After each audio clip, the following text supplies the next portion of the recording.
এক্ষুনি এই কাগজগুলোতে সই করো আর আমার জীবন থেকে চিরতরে দূর হয়ে যাও। শ্রেয়ার গলায় ঘৃণামাখা বিরক্তি ফেটে পড়ছিল। অভিজিৎ শুধু চুপ করে তাকিয়ে রইল। তার চোখে বিস্ময়ের সঙ্গে ব্যথাটা স্পষ্ট হয়ে উঠেছিল। সে তুমি এসব কেন করছো? আমি তোমার কি ক্ষতি করেছি? আসলে আমার মধ্যে অভাবটা কোথায়? শ্রেয়া হাসল। সেই হাসিটা ছিল ধারালো, ঠান্ডা, যেন ছুরি চালিয়ে দিল। তুমি আমার দয়ায় বেঁচে থাকা একজন মানুষ, অভিজিৎ। সে আরও জোরে হেসে উঠল। তোমার আর আমার কোনো মিল হতেই পারে না। ওহে রসওয়ালা, তোর বাজে বকা বন্ধ কর আর এখান থেকে বেরিয়ে যা। রাস্তায় গিয়ে কোনো খুচরো কাজ কর, ওটাই তোর জায়গা। অভিজিতের চোয়াল শক্ত হয়ে গেল, কিন্তু গলাটা এখনো অদ্ভুত শান্ত। আমি রসওয়ালা নই, শুধু সময় আমাকে বাধ্য করে রেখেছে। যেদিন আমি জবাব দেব, তুমি তা সহ্য করতে পারবে না। কেউ জানত না এই রসওয়ালার ভেতরে লুকিয়ে আছে এমন একটা সত্যি যা পুরো কলকাতার অহংকার এক লহমে ধুলোয় মিশিয়ে দেবে। কি ছিল সেই সত্যি? কিভাবে এক রসওয়ালা সবাইকে তার পায়ে কাঁদিয়ে ছাড়ল? পুরো গল্পটা দেখতে চাইলে এখনই ভিডিওটা পুরো দেখো। শেষটা দেখলে আপনার চোখ ছানা বড়া হয়ে যাবে। সকাল ৭টা। কলকাতার রাস্তাঘাট তখনও ফাঁকা, শুনশান। দোকানপাট সব বন্ধ। আকাশ একদম পরিষ্কার নীল। কিন্তু সল্টলেকের সেই সরু গলিটায় হঠাৎ একটা সাইকেলের ঘণ্টি বেজে উঠল। অভিজিৎ তার পুরনো ঠেলাগাড়িটা ঠেলতে ঠেলতে এসে থামল একটা বুড়ো আম গাছের নিচে। বয়স ২৮-এর কাছাকাছি। তার মুখে এমন একটা শান্ত ভাব ছিল যে দেখলে মনে হয় সে হয় কোনো বড় সাধু, নয়তো কোনো ভয়ঙ্কর ঝড়ের ঠিক আগের নীরবতা। আসলে সে দুটোরই মিশেল ছিল, কিন্তু এটা গলির কেউ জানত না। রোজ সকাল ৬টায় তার হাত কাজ শুরু করে দিত। আখ কাটা, রস চেপে বের করা, লেবু আদা মেশানো, তারপর একটা একটা করে মাটির ভাঁড় সাজিয়ে রাখা ঠেলাগাড়িতে। সবার আগে এলেন দাশুবাবু, প্রতিদিনের মতো। হাতে খবরের কাগজ, চোখে রসের লোভ। অভিজিৎ বাবা, আজকের রসে একটা অন্যরকম স্বাদ আছে। আজ কি দিয়েছিস? অভিজিৎ হাসি মুখে ভাঁড়ে রস ঢালতে ঢালতে বলল, দাশুবাবু, আজ একটু পুদিনা আর মধু মিশিয়েছি। কাল রাতে বৃষ্টি হয়েছে, তাই ভাবলাম এটা শরীরের জন্য ভালো হবে। দাশুবাবু রসের চুমুক দিয়ে চোখ বন্ধ করে ফেললেন। বা বাবা, তুই রস বানাস না, ওষুধ বানাস। পাশেই অটোচালক বিশু দাঁড়িয়েছিল। রাতের শিফট শেষ করে সবে ফিরেছে। সে ভাতটা তুলে নিয়ে বলল, অভিজিৎ ভাই, তোর রস খাবার পর ক্লান্তি যেন অর্ধেক হয়ে যায় রে। অভিজিৎ হাসতে হাসতে জবাব দিল, ভাই, ক্লান্তি চলে যায় না, শুধু কিছুক্ষণের জন্য তুমি সেটা ভুলে যাও। এটাই ছিল যার জীবন। ঠিক তখনই গলির মোড়ে একটা বড় কালো গাড়ি এসে জোরে ব্রেক কষে থামল। গাড়ি থেকে ৩ জন লোক নামল। তাদের জামাকাপড় দামি, জুতো চকচকে, আর চেহারায় সেই বিশেষ ধরনের দম্ভ যা টাকা থেকে আসে না, আসে কোনো বড় প্রভাবশালী মানুষের ছায়ায় বেঁচে থাকার অভ্যাস থেকে। তাদের মধ্যে একজন সামনে এগিয়ে এসে জোর গলায় বলে উঠল, এই সবাই সরো এখান থেকে। এই জায়গা আজ থেকে আমাদের সাহেবের। এখানে নতুন অফিসের জন্য জমি পরিষ্কার করা হবে। দাশুবাবু চুপচাপ উঠে একপাশে সরে গেলেন। বিশু রসের ভাঁড়টা নামিয়ে রেখে পেছন দিকে সরে গেল। বাকি যারা ছিল তারাও ধীরে ধীরে সরে যেতে লাগল। কিন্তু অভিজিৎ নড়ল না। সে ঠিক যেখানে ছিল সেখানেই দাঁড়িয়ে রইল, আর রস বানাতে থাকল, যেন কিছুই হয়নি। ওই ছেলেটা অভিজিৎকে মাথা থেকে পা পর্যন্ত চোখ বুলিয়ে দেখল। তারপর একটু কাছে এগিয়ে এসে বলল, এই রসওয়ালা, শুনতে পাসনি? এখান থেকে সরে যা, এটা আমাদের সাহেবের এলাকা। অভিজিৎ তার দিকে তাকাল। চোখ একদম শান্ত, কিন্তু ভেতরে কিছু একটা জ্বলছিল। ধীরে ধীরে বলল, ভাই, এই জায়গাটা পৌরসভার, কোনো একজন মানুষের সম্পত্তি নয়। ছেলেটা এক মুহূর্তের জন্য সামনে ঝুঁকে পড়ল, তারপর হেসে উঠল। সেই হাসিতে বিদ্রূপ ঝরে পড়ছিল। আবে, তুই আমাদের সাহেবকে চিনিস না? অঙ্কুর রায়চৌধুরীর নাম শুনেছিস? অভিজিৎ এক মুহূর্ত থেমে বলল, নাম শুনেছি, এর চেয়ে বেশি জানার কোনো দরকার নেই। ছেলেটার আগে গজগজ করে উঠল, গলাটা চড়ে গেল। দেখ রসওয়ালা, বেশি চালাকি দেখালে চরম মূল্য চোকাতে হবে। অভিজিৎ রস বানাতে বানাতেই তার দিকে না তাকিয়েই বলল, অঙ্কুর রায়চৌধুরীকে গিয়ে বলো পৌরসভা থেকে কাগজ নিয়ে আসতে, তারপর কথা বলবো। ছেলেটা আরও কিছু বলতে যাচ্ছিল, ঠিক তখনই তার এক সঙ্গী রাগের মাথায় ঠেলাগাড়িটাকে জোরে একপাশে ধাক্কা দিল। কয়েকটা মাটির ভাঁড় নিচে পড়ে চুরমার হয়ে গেল। রস ছড়িয়ে পড়ল মাটিতে। সাদা সাদা দাগ পড়ে গেল ধুলোয়। পরের বার এই ঠেলাগাড়িটা এখানে দেখলে পুরোটা তুলে ফেলে দেব, সে গর্জে উঠল। তারপর তিনজন আবার গাড়িতে উঠে চলে গেল। গাড়ির ইঞ্জিনের আওয়াজটা গলির মধ্যে গর্জন করে মিলিয়ে গেল। দাশুবাবু ছুটতে ছুটতে এসে দাঁড়ালেন, হাঁপাচ্ছিলেন। এরা অঙ্কুর রায়চৌধুরীর লোক, এদের সাথে ঝামেলায় জড়াস না বাবা। অভিজিৎ ভাঙা ভাগের টুকরোগুলো কুঁড়োতে কুঁড়োতে ধীর গলায় বলল, দাশুবাবু, যে মানুষটা সাত সকালে কোনো গরিবের রুটিরুজি কেড়ে নিতে বেরোয় তাকে আমি ভয় পাই না। সন্ধ্যায় অভিজিৎ যখন তার ঠেলাগাড়ি গোছাচ্ছিল তখন গলিতে আরেকটা গাড়ি এসে থামল। এবারের লোকটা আগের ছেলেগুলোর থেকে একদম আলাদা, আরও বড় চেহারা, চোখে মুখে একটা ঠান্ডা ভয়ঙ্কর ভাব। সে ছিল অঙ্কুর রায়চৌধুরীর ম্যানেজার। তার আগে পিছে সবসময় ৪-৫ জন লোক ঘুরঘুর করত। এই রসওয়ালা! অভিজিৎ ঘুরে তাকাল। তুই তো আজ সকালে আমাদের লোকজনের সাথে বেয়াদবি করেছিস। অভিজিৎ শান্ত গলায় বলল, আমি আমার অধিকার চেয়েছিলাম, সেটাকে যদি বেয়াদবি বলে তাহলে তাই সই। ম্যানেজার এগিয়ে এসে একদম অভিজিতের মুখের সামনে দাঁড়িয়ে বলল, শোন, রায়চৌধুরী গ্রুপের নাম শুনেছিস? অভিজিৎ বলল, শুনেছি। ম্যানেজার তখন ঠান্ডা গলায় বলল, তাহলে বুঝে নে, কাল থেকে এই গলিতে তোর ঠেলা বসবে না।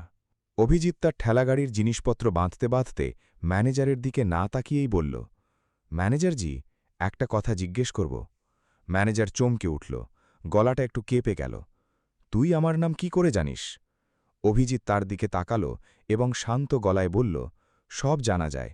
যেমন এটাও জানা আছে যে ৩ বছর আগে সল্ট লেকের ওই জমির ব্যাপারে তোমার কাছে কটা কাগজ ছিল। ম্যানেজারের চেহারার ভাব এক মুহূর্তের জন্য স্থির হয়ে গেল। তার চোখের দৃষ্টি হালকা কেঁপে উঠল, যেন কেউ হঠাৎ ছুরি বসিয়ে দিয়েছে। কি আবল তাবল বকছিস তুই? অভিজিৎ সাইটেলটা তুলে নিয়ে বলল, আবল তাবল বকছি না, শুধু মনে করিয়ে দিচ্ছি, কাল থেকে ঠেলাগাড়ি এখানেই বসবে, যা করার করে নিও।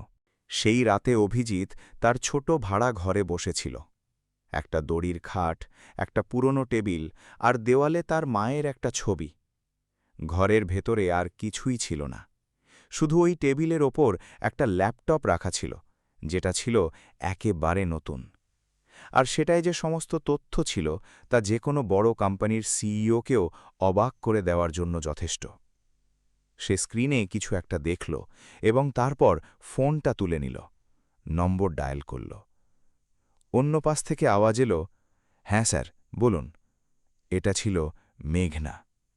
অভিজিৎ বলল, মেঘনা, আজ অঙ্কুর রায়চৌধুরীর লোকেরা আমাকে আমার ঠেলাগাড়ির জায়গা থেকে সরাতে এসেছিল। মেঘনা কিছুক্ষণ চুপ থেকে জিজ্ঞেস করল, স্যার, আপনার কি মনে হয় এর পেছনে সল্ট লেক প্রজেক্টের হাত আছে? অভিজিৎ বলল, হ্যাঁ, ওদের জমি চাই, কিন্তু মেঘনা, এখন কিছুই করতে হবে না, শুধু একটু নজর রাখো। জি স্যার। অভিজিৎ ফোনটা রেখে দিল। তারপর কিছুক্ষণ চুপ থেকে ধীরে ধীরে বলল, শ্রেয়ার পার্টিটা কবে? পরশু রাতে স্যার। আপনি কি যাবেন? দেখি। স্যার, একটা কথা জিজ্ঞেস করব? অভিজিৎ বলল, বলো। আপনি আর কতদিন এসব করতে থাকবেন? মানে ওই রসের ঠেলা, এই ছোট্ট জীবন? শ্রেয়া ম্যাম তো জানেনই না যে আপনি আসলে কে। অভিজিৎ একটা লম্বা শ্বাস নিল এবং বলল, মেঘনা, শ্রেয়ার কথা কাল হবে। এই বলে সে ফোনটা কেটে দিল। কিন্তু রাতে তার দু চোখের পাতা এক হল না।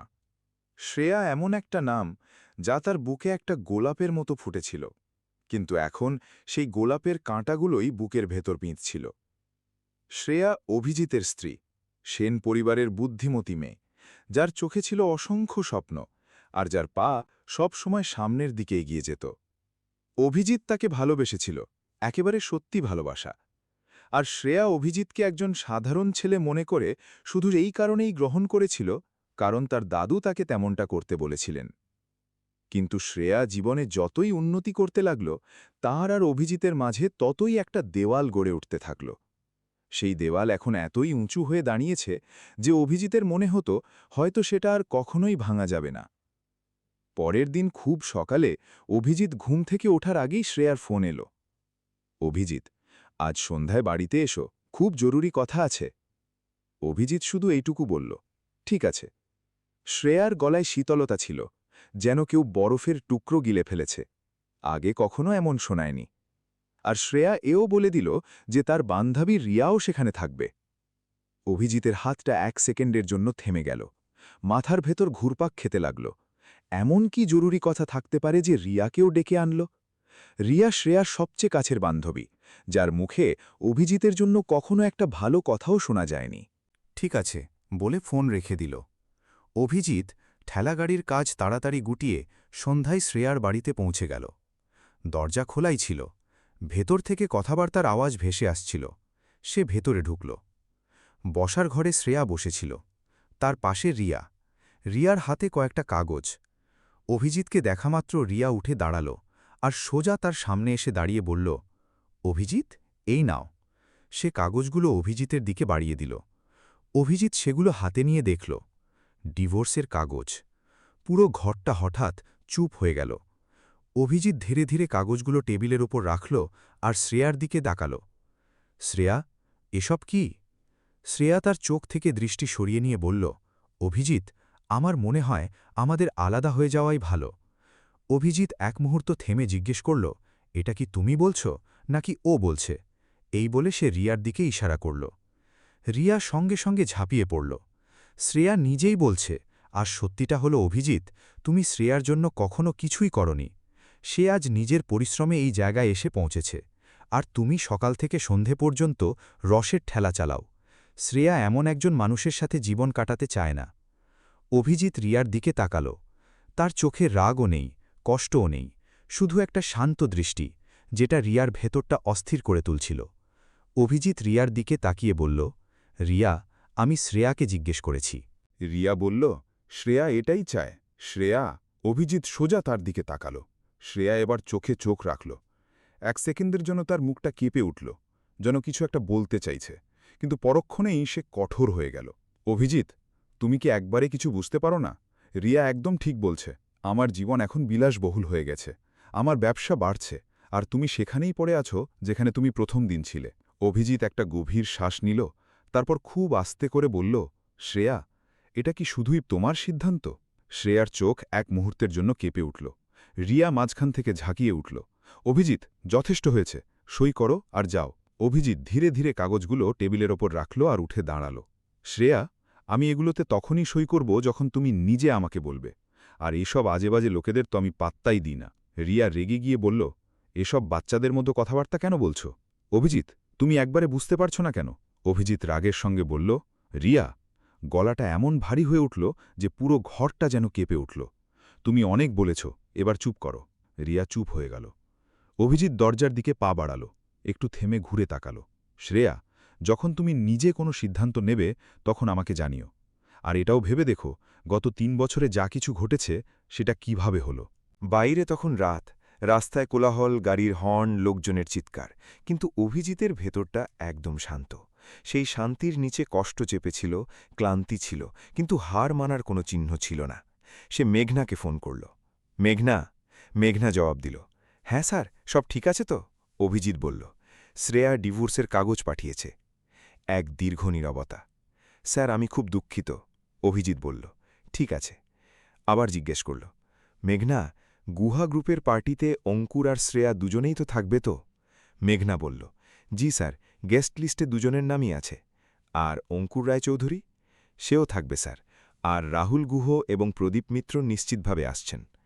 অভিজিৎ এক মুহূর্ত থেমে বলল, তাহলে পরশুর সন্ধেটা বেশ আকর্ষণীয় হতে চলেছে। ফোনটা কেটে গেল। সেই রাতে সারা কলকাতা ঘুমিয়ে পড়েছিল, কিন্তু একটা ছোট ভাড়া ঘরে একটা ছেলে জেগে বসেছিল। তার চোখে এমন একটা সিদ্ধান্ত জ্বলছিল যা পুরো শহরের চেহারা বদলে দিতে পারে। পরের দিন সকালে যখন অভিজিৎ ঠেলাগাড়ি সাজাচ্ছিল, তখন শ্রেয়ার ফোন এলো। অভিজিৎ, বাড়িতে এসো, এক্ষুনি।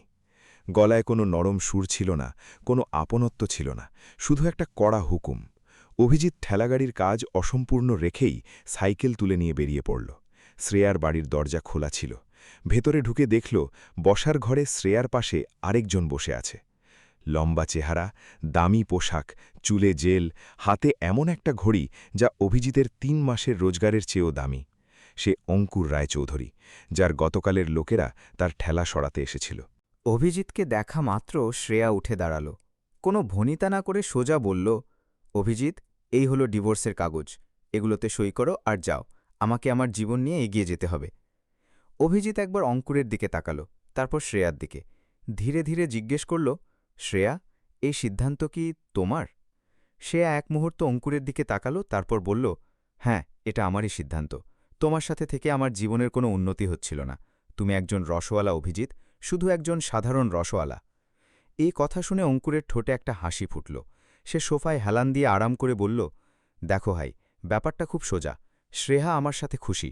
তোমার যোগ্যতা আর শ্রেয়ার দুনিয়ার মধ্যে আকাশ পাতাল তফাত। তাই বুদ্ধিমানের কাজ হবে চুপচাপ সই করে দেওয়া এবং নিজের রস বেচার জীবনে ফিরে যাওয়া। অভিজিৎ অঙ্কুরের দিকে টাকাল, 1 সেকেন্ড 2 সেকেন্ড চেয়ে রইল, তারপর শান্ত গলায় বলল, তুমি মাঝখানে কথা বলো না। অঙ্কুর হেসে উঠল, আরে বাহ, একজন রসওয়ালা আমাকে চুপ করাচ্ছে। শ্রেয়া, দেখো একে। শ্রেয়া বলল, অভিজিৎ, যথেষ্ট হয়েছে। অঙ্কুর আমার বন্ধু, আর আমি চাই তুমি ওর সামনে এই নাটক বন্ধ করো।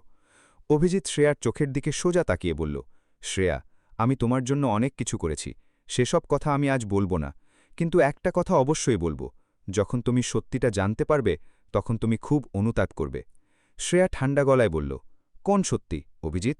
তারপর ব্যঙ্গ করে বলল, এটাই যে তুমি একটা ব্যর্থ মানুষ, যে আমার টাকায় 3 বছর কাটিয়েছ, আমার দয়ায় বেঁচে আছো, এই সত্যিটা? এই কথা শুনে অঙ্কুর জোরে হেসে উঠল, বাহ শ্রেয়া, একদম ঠিক বলেছ। অভিজিতের মুখে কোনো ভাবান্তর হল না। সে উঠে দাঁড়াল, টেবিল থেকে কাগজগুলো তুলে নিল, ধীরে ধীরে একটা একটা পাতা উল্টে দেখল, তারপর পেনটা হাতে নিল।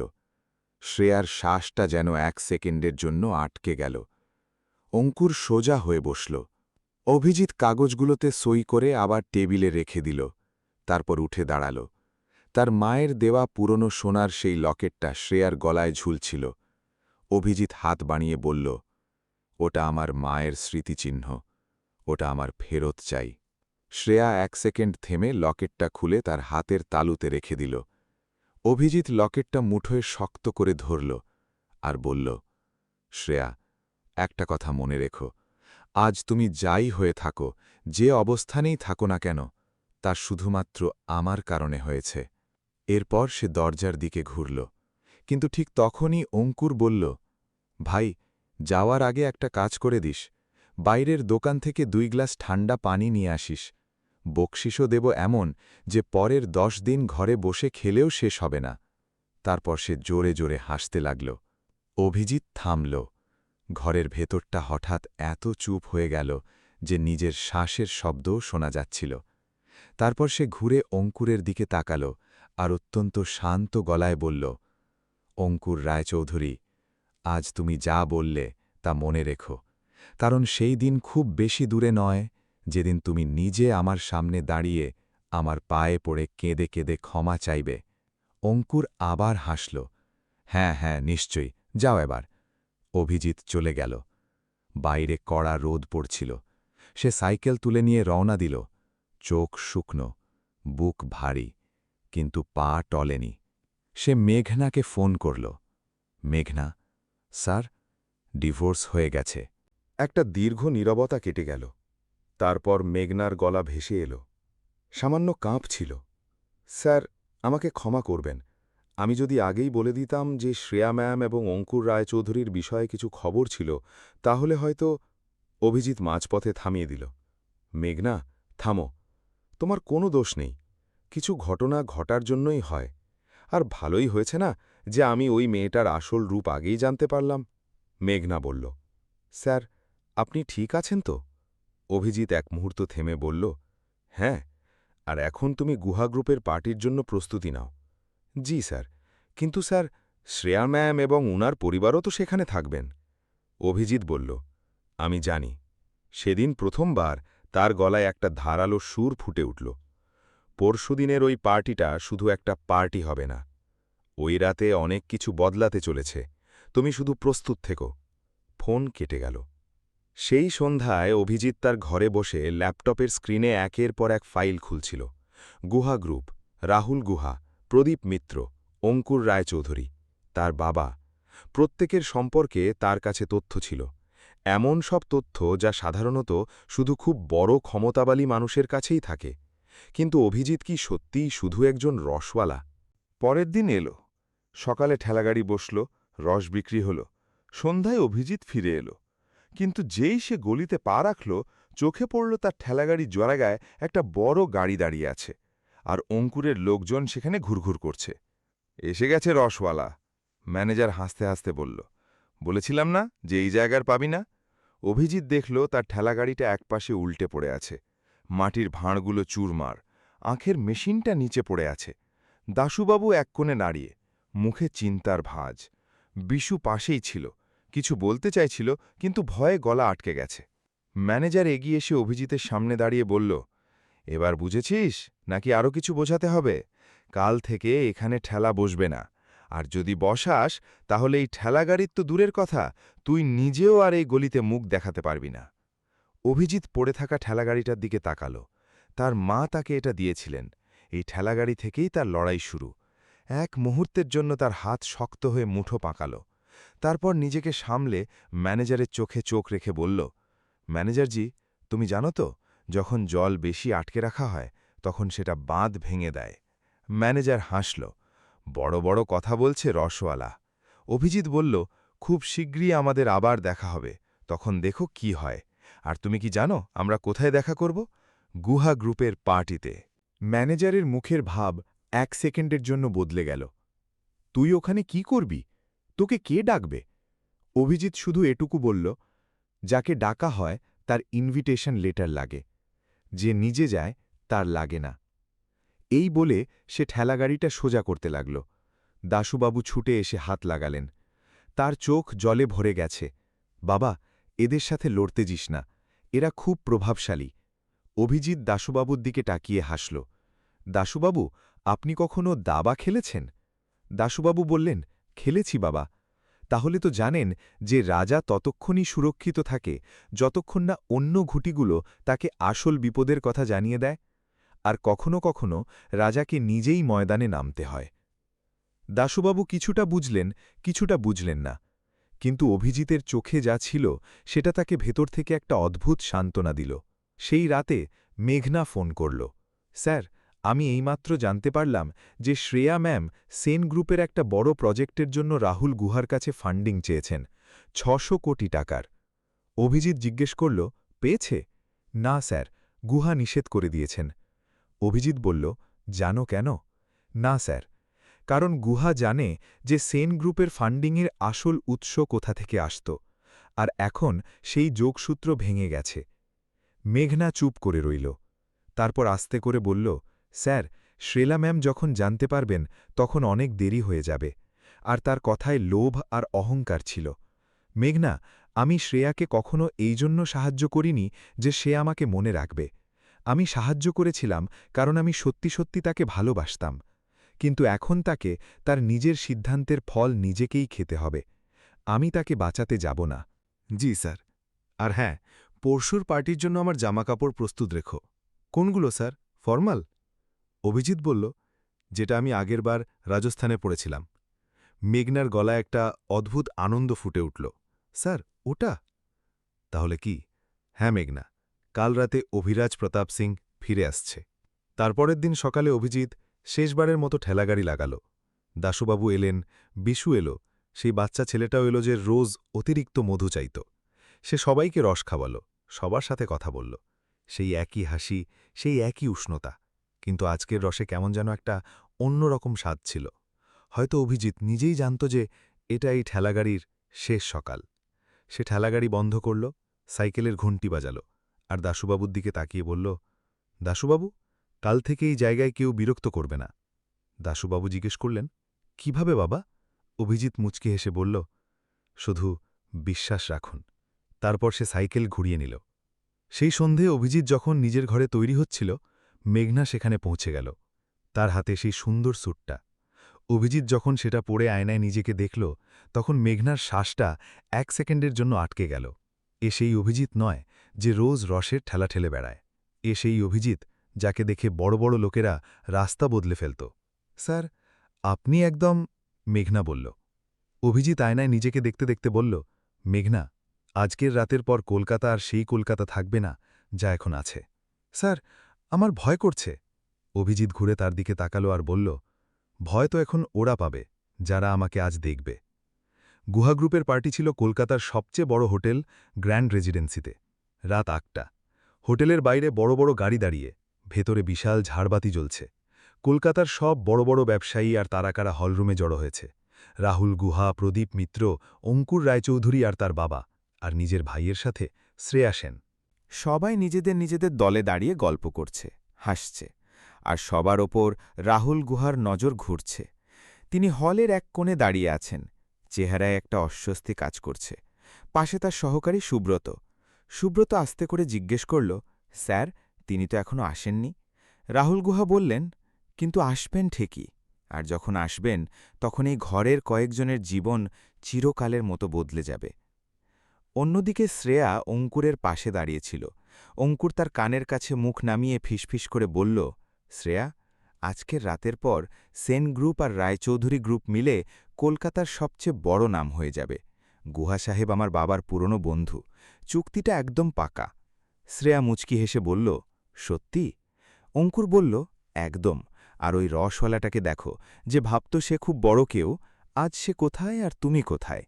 শ্রেয়া এক মুহূর্ত চুপ করে কি যেন ভাবল, তারপর বলল, হ্যাঁ, কিন্তু তার গলায় সেই জোরটা ছিল না যা থাকার কথা। শ্রেয়ার ভাই পাশেই দাঁড়িয়েছিল। সে অঙ্কুরের পিঠে চাপড় মেরে হাসতে হাসতে বলল, ভাই, আজ তো খুব মজা হবে, এত বড় বড় লোকজন। ঠিক তখনই হল রুমের মূল দরজা খুলে গেল। সেখানে হঠাৎ একটা হইচই শুরু হয়ে গেল। দরজার কাছে দাঁড়ানো সিকিউরিটি গার্ড কাউকে আটকে ধরেছে। আওয়াজটা বাড়তে লাগল। কয়েকজন ঘুরে তাকাল, আর যা দেখা গেল সেটা পুরো হলের চোখ কেড়ে নিল। শ্রেয়া আর অঙ্কুরের চোখও সেদিকে চলে গেল। দরজার কাছে দাঁড়িয়েছিল অভিজিৎ। দামি স্যুট পরা, চেহারা শান্ত, চোখে কোনো অহংকার নেই, ভয়ও নেই, শুধু এমন একটা স্থির দৃষ্টি যা বড় বড় লোকের বুকের ভেতরেও কাঁপুনি ধরিয়ে দিতে পারে। সিকিউরিটি গার্ড বলল, স্যার, আপনার নাম গেস্ট লিস্টে নেই। অভিজিৎ শান্ত গলায় বলল, রাহুল গুহাকে গিয়ে বলো যে অভিজিৎ এসেছে। গার্ড বলল, স্যার, ইনভিটেশন ছাড়া ভেতরে যেতে পারবেন না। অভিজিৎ বলল, ঠিক আছে, অন্তত গিয়ে বলো তো। গার্ড এবার রেগে গিয়ে বলল, গুহা স্যারের কাছে তোর মতো ভিখারির সাথে দেখা করার সময় নেই, আমি কেন বিনা কারণে তাকে বিরক্ত করে নিজের চাকরি খোয়াব? ঠিক তখনই হলের ভেতর থেকে শ্রেয়ার ভাই সবটা দেখে ফেলল। সে মুচকি হেসে অঙ্কুরকে বলল, দেখো, চলে এসেছে রসওয়ালা। এই ভিখারি রসওয়ালাটা এখানে কি করছে? এখন তো গার্ড ওকে ছাড়বে না, এখন তো ও সোজা জেলে যাবে, সবার সামনে। শ্রেয়া দরজার দিকে একবার তাকাল। অভিজিৎ সেখানে দাঁড়িয়ে, সেই একই শান্ত ভাব। শ্রেয়ার বুকের ভেতরটা হঠাৎ ১ সেকেন্ডের জন্য কেমন যেন ছ্যাত করে উঠল, কিন্তু সে দ্রুত চোখ সরিয়ে নিল। ঠিক তখনই সুব্রতর ফোনে একটা মেসেজ ঢুকল। সুব্রত সেটা পড়ে রাহুল গুহার কানে কানে কিছু বলল। রাহুল গুহার মুখের ভাব পাল্টে গেল। তিনি দ্রুত পায়ে দরজার দিকে এগিয়ে গেলেন। পুরো হলের চোখ তাঁর দিকে।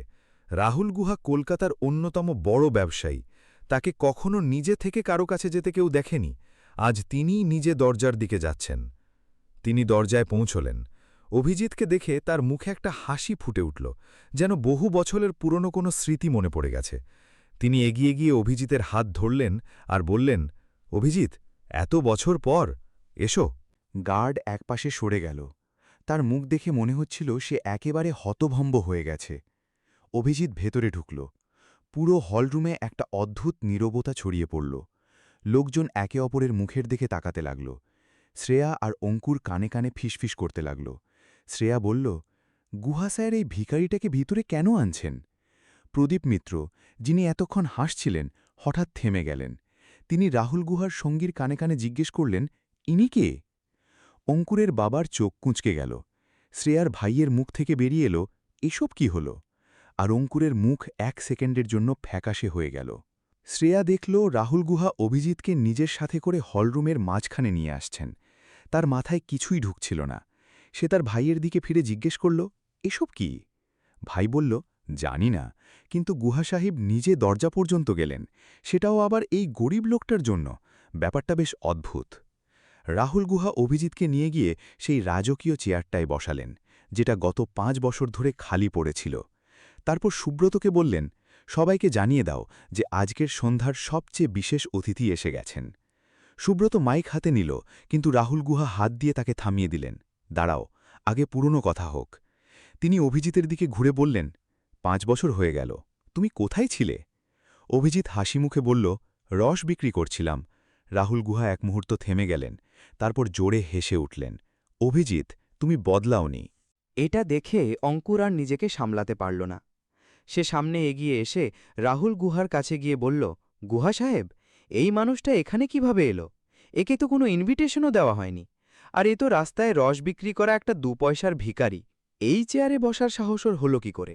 রাহুল গুহা অঙ্কুরের দিকে তাকালেন, চোখে একটা ঠান্ডা দৃষ্টি। তিনি বললেন, অঙ্কুর, যখন তুমি তোমার বাবার পরিচয়ে এখানে ঘুরে বেড়াচ্ছ, তখন এই মানুষটা এমন কাজ করছিল যার জন্য আজ এই পার্টিটা হচ্ছে। মানে? রাহুল গুহা বললেন, মানে পরে বোঝাবো, এখন এখান থেকে সরে যাও। অঙ্কুর রাগে ফেটে পড়ল। সে অভিজিতের দিকে তাকিয়ে বলল, অভিজিৎ, তুমি যে খেলাই খেলো না কেন সেটা এখানে চলবে না। আর ভিখারি, তুই এখানে ঢুকলি কি করে? চল, বেরো এখান থেকে। গুহা সাহেব জানেন না তুই আসলে কে। তুই স্রেফ একটা রসওয়ালা, ব্যাস। অভিজিৎ অঙ্কুরের দিকে তাকাল, শান্ত গলায় বলল, অঙ্কুর, একটা কথা জিজ্ঞেস করব? অঙ্কুর বলল, করো। অভিজিৎ বলল, তোমার বাবা কোথায়? ডাকো তাকে, কারণ আমি যে কথাটা বলতে চলেছি সেটা সম্ভবত আগে ওনার শোনা উচিত। ঠিক তখনই অঙ্কুরের বাবা নিজে এগিয়ে এলেন। তিনি দূর থেকেই দেখছিলেন যে পার্টিতে কিছু একটা ঘটছে। অঙ্কুরের বাবার চেহারা দেখেই অভিজিৎ বুঝতে পারল যে তিনি সব জানেন। তিনি অভিজিৎকে চিনতেন। তিনি কাছে এসে ধীরে ধীরে বললেন, অভিজিৎ বাবা, এসব কি এখানে খুব জরুরি? অভিজিৎ বলল, আঙ্কেল, আপনিই তো একসময় বলেছিলেন যে সত্যি লুকোনোর চেয়ে বড় কোনো পাপ নেই। আজ সত্যিটা সামনে আসবে। অঙ্কুরের বাবা একটা গভীর শ্বাস নিলেন আর অঙ্কুরের দিকে তাকালেন। অঙ্কুর বলল, বাবা, এসব কি? আপনি এই রসওয়ালার সাথে এভাবে কথা বলছেন কেন? অঙ্কুরের বাবা চোখ বন্ধ করে বললেন, অঙ্কুর, চুপ কর। তারপর নিজের ছেলেকে এক সজোরে চড় কষিয়ে দিলেন। তুই জানিস ও কে? শ্রেয়া দূর থেকে সবটা দেখছিল। তার পেটের ভেতর কেমন যেন একটা অদ্ভুত খিচুনি হচ্ছিল। সে তার ভাইয়ের দিকে ফিরে ফিসফিস করে বলল, ভাই, অঙ্কুরের বাবা অভিজিতের সাথে এভাবে কথা বলছেন কেন? তিনি এই গরিব লোকটার জন্য নিজের ছেলেকে চড় মারলেন কেন? ভাই বলল, আমি জানি না, কিন্তু এই সবকিছু খুব অদ্ভুত। ঠিক তখনই প্রদীপ মিত্র এগিয়ে এলেন। তিনি অভিজিৎকে দেখে সরাসরি জিজ্ঞেস করলেন, ভাই, তুমি আসলে কে, আর এখানে এভাবে এলে কেন? অভিজিৎ তার দিকে তাকিয়ে বলল, মিত্রজি, 3 বছর আগে আপনাদের গ্রুপের একটা বড় চুক্তি আটকে গিয়েছিল, মনে আছে? ওই সিঙ্গাপুরের চুক্তিটা? মিত্রের চেহারা পাল্টে গেল। হ্যাঁ, মনে আছে। কিন্তু ওই চুক্তিটা শুধু এই কারণেই মেচে গিয়েছিল কারণ কেউ পেছন থেকে সমস্ত ফান্ডিংয়ের যোগসূত্র সামলেছিল। কেউ ব্যাংককে রাজি করিয়েছিল, কেউ গ্যারান্টি দিয়েছিল। মিত্র বললেন, সেটা তো আমরা কখনোই জানতে পারিনি যে সেই দয়ালু মানুষটা কে ছিল। কিন্তু তুমি এসব কি করে জানলে? তুমি তো ঠেলায় রস বিক্রি করা একজন গরিব মানুষ। অভিজিৎ বলল, সেটা আমিই ছিলাম। পুরো হলরুমে হঠাৎ পিনপতন নীরবতা নেমে এলো। রাহুল গুহা বললেন, এটা অসম্ভব। সেই সময় যেই কাজটা করেছিল তার নাম ছিল। তিনি থেমে গেলেন। তার চোখ অভিজিতের উপর স্থির হয়ে রইল। তিনি আর কিছু বললেন না, শুধু তাকিয়ে রইলেন, যেন কোনো পুরনো স্মৃতি জোড়া লাগানোর চেষ্টা করছেন। অঙ্কুর আর নিজেকে সামলাতে পারল না। সে জোরে বলে উঠল, এসব মিথ্যে কথা। এই মানুষটা একজন রসওয়ালা। শ্রেয়া 3 বছর ধরে ওকে পুষেছে। ওর নিজের কোনো অস্তিত্ব নেই, শুধু বড় বড় কথা বলতে জানে। শ্রেয়ার ভাইও বলল, একদম ঠিক, এর কথায় কান দেবেন না। শ্রেয়া চুপ করেছিল। তার চোখ অভিজিতের উপর আটকে গেছে। অভিজিৎ অঙ্কুরের দিকে তাকিয়ে বলল, অঙ্কুর, তুমি আজ আমার ঠেলাগাড়ি ভাঙচুর করেছ, আমার চেনা মানুষদের হুমকি দিয়েছ এবং শ্রেয়ার সামনে আমাকে অপমান করেছ। আমি তখন কিছুই বলিনি, কিন্তু এবার আমার একটা কথা শোনো। তোমার বাবার যে কোম্পানি আজ কলকাতায় চলছে, তার ভিত্তিমূলে একটা মূলধন আছে, যা আজ থেকে 4 বছর আগে এমন একজন মানুষের কাছ থেকে এসেছিল যাকে তুমি রসওয়ালা বলো। সেই টাকাটা না থাকলে আজ রায়চৌধুরী গ্রুপের কোনো অস্তিত্ব থাকত না। হলরুমে আবারও সেই ভারী নীরবতা নেমে এলো। অঙ্কুরের বাবা চোখ বন্ধ করে নিলেন। অঙ্কুর তার বাবার দিকে তাকাল। বাবা, এটা কি সত্যি? অঙ্কুরের বাবা কিছুই বললেন না। তার নীরবতাই ছিল আসল উত্তর। অঙ্কুর বলল, বাবা বলুন। অঙ্কুরের বাবা ধীরে ধীরে বললেন, অঙ্কুর, চুপ কর। তার গলার স্বরে বাবার রাগের সেই ভারী ওজন ছিল, যে রাগ নিজের ছেলের বোকামির জন্য জন্ম নেয়। শ্রেয়ার পায়ের তলা থেকে মাটি যেন সরে গেল। সে তার ভাইয়ের দিকে তাকাল। ভাই আস্তে করে বলল, এসব কি হচ্ছে? শ্রেয়া বলল, আমি জানি না। ঠিক তখনই রাহুল গুহা উঠে দাঁড়িয়ে সবার দিকে তাকিয়ে বললেন, বন্ধুরা, আজকের সন্ধ্যায় সবাইকে একটা কথা জানানো জরুরি। যে মানুষটি গত ৩ বছর ধরে এই শহরে অত্যন্ত সাধারণ একটা জীবন কাটাচ্ছিলেন, যাকে কেউ কেউ তুচ্ছ মনে করেছেন, তিনি আসলে... আর তিনি থেমে গেলেন। তিনি অভিজিতের দিকে তাকালেন। অভিজিৎ, তুমি নিজেই বলো। অভিজিৎ উঠে দাঁড়াল। পুরো হলরুমের দিকে একবার চোখ বুলিয়ে নিল। রাহুল গুহা, প্রদীপ মিত্র, অঙ্কুরের বাবা, অঙ্কুর, শ্রেয়ার ভাই আর শ্রেয়া সবাই তার দিকে তাকিয়ে। অভিজিৎ পকেট থেকে ছোট্ট একটা জিনিস বের করল। সোনার একটা লকেট, যার ওপর এক বিশেষ চিহ্ন খোদাই করা। যারা ওই চিহ্নটা চিনত, তাদের মুখ ফ্যাকাশে হয়ে গেল। মিত্র সাহেব ফিসফিস করে বললেন, এটা তো সিংহানিয়া বংশের। আর তিনি এর বেশি কিছু বলতে পারলেন না। অভিজিৎ সেই লকেটটা গলায় পড়ল আর শান্ত গলায় বলল, আমার নাম অভিরাজ প্রতাপ সিং, সিংহানিয়া ইন্ডাস্ট্রিজের চেয়ারম্যান। হলরুমে হঠাৎ এমন নীরবতা নেমে এলো যে নিজের শ্বাসের শব্দও শোনা যাচ্ছিল। অঙ্কুরের মুখের রং উড়ে গেল। শ্রেয়ার ভাইয়ের নিঃশ্বাস আটকে এলো, আর শ্রেয়া এক মুহূর্তের জন্য চোখ বন্ধ করে ফেলল। অভিজিৎ বলতে লাগল, আমি এই জীবনটা বেছে নিয়েছিলাম কারণ আমি দেখতে চেয়েছিলাম যখন একজন মানুষের কাছে কিছুই থাকে না, তখন এই দুনিয়া তার সাথে কেমন ব্যবহার করে। আমি দেখে নিয়েছি। তার গলায় কষ্ট ছিল, কিন্তু কোনো ভাঙন ছিল না। আমাকে কেউ রসওয়ালা বলেছে, কেউ বলেছে আমার কোনো যোগ্যতা নেই, কেউ আমার ঠেলাগাড়ি ভেঙেছে, আর কেউ আমাকে ছেড়ে চলে গেছে কারণ আমার কাছে গাড়ি বাংলো ছিল না। সে এক মুহূর্তের জন্য শ্রেয়ার দিকে তাকাল, শুধু এক মুহূর্ত, তারপর চোখ সরিয়ে নিল। অঙ্কুর তোতলাতে তোতলাতে বলল, অভিজিৎ, আমাকে ক্ষমা করো। অভিজিৎ বলল, অঙ্কুর থামো। তার গলায় এমন এক গাম্ভীর্য ছিল যে অঙ্কুর একেবারে চুপ হয়ে গেল। অভিজিৎ রাহুল গুহার দিকে তাকিয়ে বলল, গুহা সাহেব, এবার সেই চুক্তি নিয়ে কথা বলা যাক যার জন্য আজকের এই পার্টি। রাহুল গুহা মুচকি হেসে বললেন, হ্যাঁ অভিজিৎ, এবার কথা বলা যাক। আর ঠিক সেই মুহূর্তে পুরো হলরুমের মানুষ বুঝতে পারল যে আজকের সন্ধেটা আসলে কার জন্য। এই পার্টিটা গুহা গ্রুপের ছিল না, এটা ছিল অভিরাজ প্রতাপ সিংহের প্রত্যাবর্তন। আর কলকাতার সবচেয়ে প্রভাবশালী মানুষগুলো আজ এমন এক রসওয়ালার সামনে দাঁড়িয়েছিল যে আসলে এই শহরের সবচেয়ে বড় কোম্পানির মালিক। হলরুমে ছড়িয়ে থাকা নীরবতা এতটাই গভীর ছিল যে অভিজিতের হাতের ঘড়ির টিকটিক শব্দ স্পষ্ট শোনা যাচ্ছিল। শ্রেয়ার হাত কাঁপছিল, আর তার মাথায় গত ৩ বছরের সেই প্রতিটি দৃশ্য ঘুরে বেড়াচ্ছিল, যখন সে অভিজিৎকে ছোট করেছিল। শ্রেয়ার ভাইয়ের তো চক্ষু চড়কগাছ অবস্থা, আর অঙ্কুর রায়চৌধুরীর চোখের সামনে আধার নেমে এসেছিল। কারণ যে মানুষটাকে সে বকশিস দেওয়ার কথা বলেছিল আর চূড়ান্ত অপমান করেছিল, সে আজ তার পুরো সাম্রাজ্য এক লমহায় কিনে নেওয়ার ক্ষমতা রাখে। অভিজিৎ শ্রেয়ার দিকে চোখ রাখল। সে একেবারে পাথর হয়ে দাঁড়িয়েছিল। অভিজিৎ ধীরে ধীরে একটু হাসল, কিন্তু সেই হাসিতে কোনো জয়ের আনন্দ ছিল না, শুধু একটা গভীর আক্ষেপ। রাহুল গুহা নিজের জায়গা থেকে উঠে এসে অভিজিতের কাঁধে হাত রাখলেন। গলাটা ভারী করে বললেন, বন্ধুরা, আজকের এই সন্ধ্যা শুধু উদযাপন নয়, একটা শিক্ষাও। তিনি জানালেন যে ৫ বছর আগে সিংহানিয়া সাম্রাজ্যের উত্তরাধিকারী যখন নিজের ইচ্ছায় অজ্ঞাতবাসের জীবন বেছে নিয়েছিল, তখন সবাই ভেবেছিল সাম্রাজ্য ভেঙে পড়বে। কিন্তু অভিরাজ পর্দার আড়ালে থেকে নিজের পরিশ্রমে সেটাকে আরও বড় করে তুলেছে। রাহুল গুহা তারপর বললেন, শহরের যে ৩টে বড় প্রজেক্টের জন্য অঙ্কুর রায়চৌধুরী আর শ্রেয়া সেন আজ এখানে এসেছে, সেগুলোর আসল টাকা আর সাইলেন্ট পার্টনার আর কেউ নয়, স্বয়ং অভিরাজ প্রতাপ সিংহ। এ কথা শুনে প্রদীপ মিত্র আর রাহুল গুহার সঙ্গীর কপালে ঘাম জমে গেল, কারণ তারা অভিজিতের ঠেলাগালি সরানোর ষড়যন্ত্রে অঙ্কুরের বাবাকে সঙ্গী দিয়েছিলেন। অভিজিৎ মঞ্চের দিকে এগিয়ে গেল। মাইক হাতে নিতেই তার গলা পুরো হলে বাজ পড়ার মতো ছড়িয়ে পড়ল। সে বলল, আজ এখানে দাঁড়িয়ে আমি আমার টাকা পয়সা দেখাতে আসিনি। আমি দেখতে চাই কলকাতার এই বড় বড় প্রভাবশালী পরিবারগুলোর মধ্যে এমন কেউ আছে কিনা যে মানুষ হওয়াটাকে টাকার চেয়ে বড় মনে করে। সে অঙ্কুরের দিকে আঙুল তুলে বলল, অঙ্কুর, তুমি বলেছিলে আমি রসওয়ালা, আমার যোগ্যতা তোমার জুতোর সমানও নয়, কিন্তু আজ তোমার বাবার রায়চৌধুরী গ্রুপ ওই রসওয়ালারই দয়ার উপর দাঁড়িয়ে আছে। অঙ্কুরের বাবা লজ্জায় মাথা নিচু করে নিলেন আর নিজের ছেলেকে এক সজোরে চড় কষিয়ে দিলেন। পুরো হল স্তব্ধ হয়ে গেল। অঙ্কুরের বাবা হাতজোড় করে অভিজিতের সামনে দাঁড়িয়ে বললেন, স্যার, আমাকে ক্ষমা করে দিন, আমি আমার ছেলেকে সঠিক শিক্ষা দিতে পারিনি, আমার কোম্পানিকে ধ্বংস করবেন না।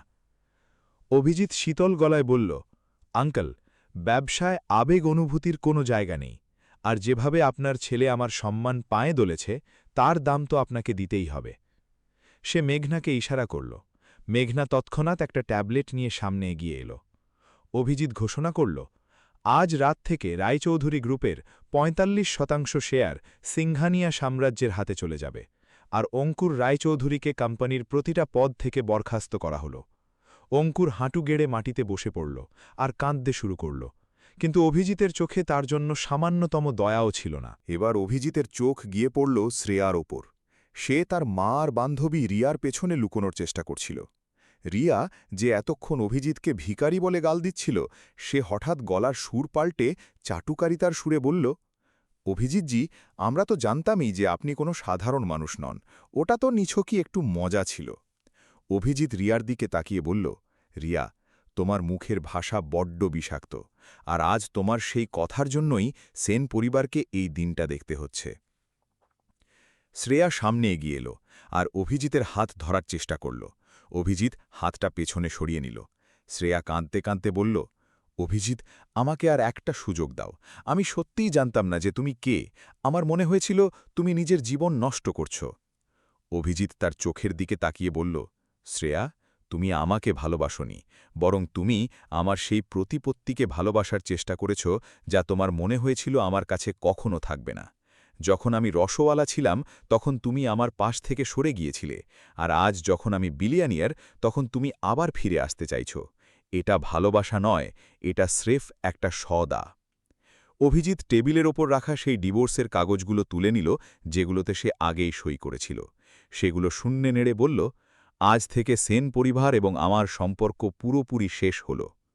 অভিজিৎ জানালো যে গত ৩ বছর ধরে শ্রেয়ার যতগুলো প্রজেক্ট লোকসানে চলছিল সবগুলোতে সে গোপনে টাকা ঢেলেছে যাতে শ্রেয়াকে কখনো হারের মুখে পড়তে না হয়।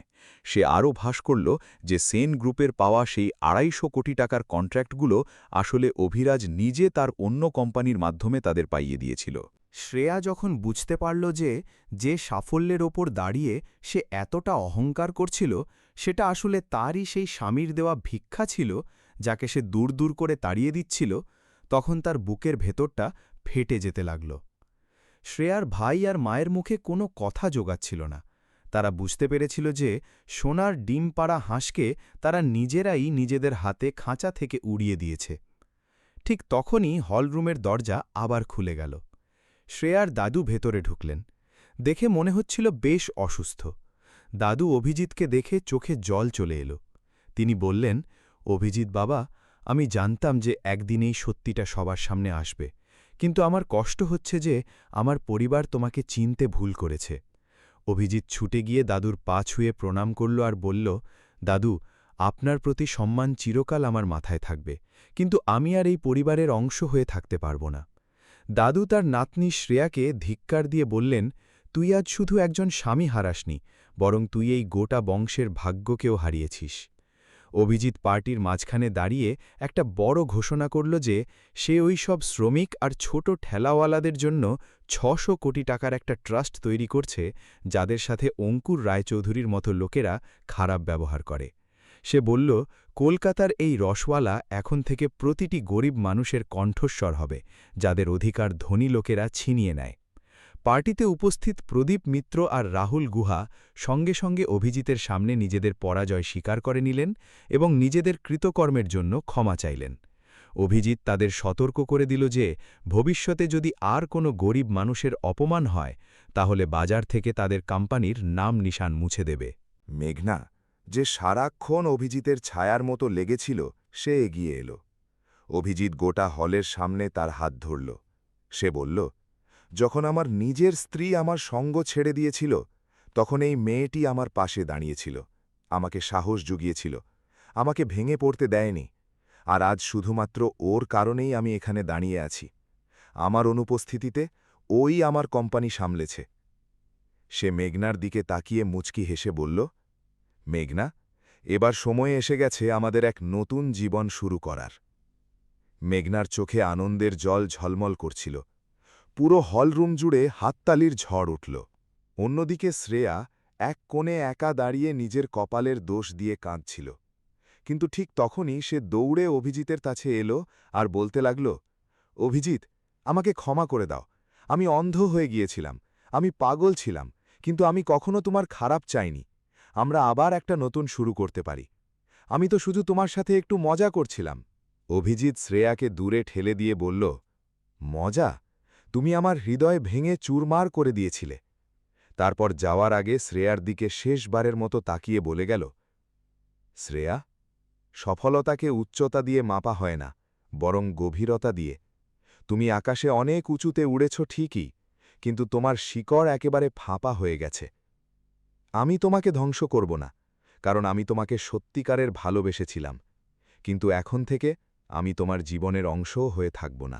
অভিজিৎ মেঘনাকে সাথে নিয়ে সেই বিলাসবহুল গাড়িতে গিয়ে বসল, যার দরজাটা স্বয়ং অঙ্কুরের বাবা নিজ হাতে খুলে দিয়েছিলেন। গাড়িটা হোটেল থেকে বেরিয়ে যেতেই অভিজিৎ আর পেছন ফিরে তাকাল না। তার অতীত এখন অনেক পেছনে পড়ে রইল, আর সামনে ছিল এক উজ্জ্বল সোনালী ভবিষ্যৎ। পরের দিন পুরো শহরে একটাই আলোচনা ছিল, কিভাবে এক সামান্য রসওয়ালা কলকাতার বড় বড় পরিবারের অহংকার একেবারে ধুলোয় মিশিয়ে দিয়েছে। শ্রেয়ার সেনের সুনাম মাটিতে মিশে গেল এবং শ্রেয়াকে তার পদ থেকে পদত্যাগ করতে হল। অন্যদিকে অভিরাজ প্রতাপ সিংয়ের নাম এখন বিশ্বের সবচেয়ে প্রভাবশালী ব্যক্তিদের তালিকায় উঠে এল। অভিজিৎ নিজের সাধাসিধে জীবনযাত্রা পরিত্যাগ করেনি, আর আজ পর্যন্ত সে মাঝে মাঝে গিয়ে সেই আমগাছটার নিচে বসে থাকে যেখানে সে তার সংগ্রামের দিনগুলো কাটিয়েছিল। সে এটা প্রমাণ করে দিয়েছিল যে মানুষ তার পোশাক দিয়ে নয়, বরং তার যোগ্যতা আর মানসিকতা দিয়ে বড় হয়। অভিজিৎ আর মেঘনার বিয়ের খবর যেই খবরের কাগজে প্রকাশিত হল, শ্রেয়ার বেঁচে থাকা শেষ সাহসটুকুও ভেঙে গুড়িয়ে গেল এবং সে চিরকালের মতো শহর ছেড়ে চলে গেল।